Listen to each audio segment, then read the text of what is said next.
నేను శేఖరాచారి ఈరోజు ప్రధాన వార్తలు చూసినట్టయితే రేపు జరగనున్నటువంటి దీక్షా దివస్ కోసం నాగర్ కర్నూల్ జిల్లా కేంద్రంలోని కొల్లాపూర్ ఎక్స్ రోడ్ సమీపంలో ఉన్నటువంటి బీఆర్ఎస్ పార్టీ జిల్లా కార్యాలయం వద్ద ఇప్పటికే ఏర్పాట్లన్నీ దాదాపుగా పూర్తి చేశారు. ప్రాంగణం అంతా కూడా పెండెల్స్తో మొత్తం ఏర్పాట్లన్నీ సంపూర్ణంగా చేశారు. దీనికి సంబంధించి జిల్లా నలుమూలల నుంచి కూడా బీఆర్ఎస్ శ్రేణులు పెద్ద సంఖ్యలో హాజరై దీక్షా దివస్ను విజయవంతం చేయాలని చెప్పేసి ఇప్పటికే సన్నాహక సమావేశాలతో పాటు మీడియా ద్వారా కూడా పిలుపున ఇచ్చినటువంటి పరిస్థితి.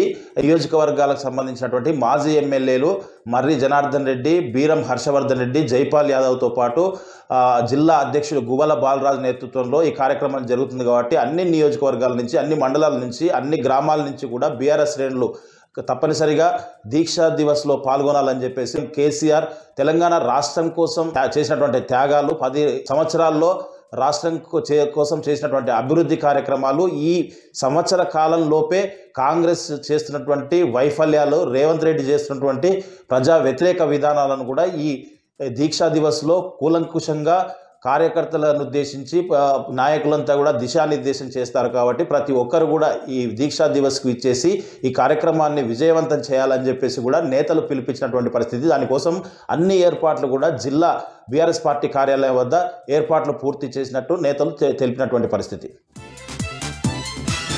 మరొక వార్త చూసినట్టయితే నిన్న వనపర్తి జిల్లా మదనపురం వసతి గృహంలో 7th క్లాస్ చదువుతున్నటువంటి ప్రవీణ్ అనే విద్యార్థి ఆత్మహత్య చేసుకోవడం ముమ్మాటికి రేవంత్ రెడ్డి ప్రభుత్వ వైఫల్యమే కారణమంటూ స్వేరోస్ ఇంటర్నేషనల్ ఆధ్వర్యంలో నాగర్ కర్నూల్ జిల్లా కేంద్రంలోని అంబేద్కర్ చౌరస్తా వద్ద రాస్తారోకో చేసి ధర్నాకు దిగారు.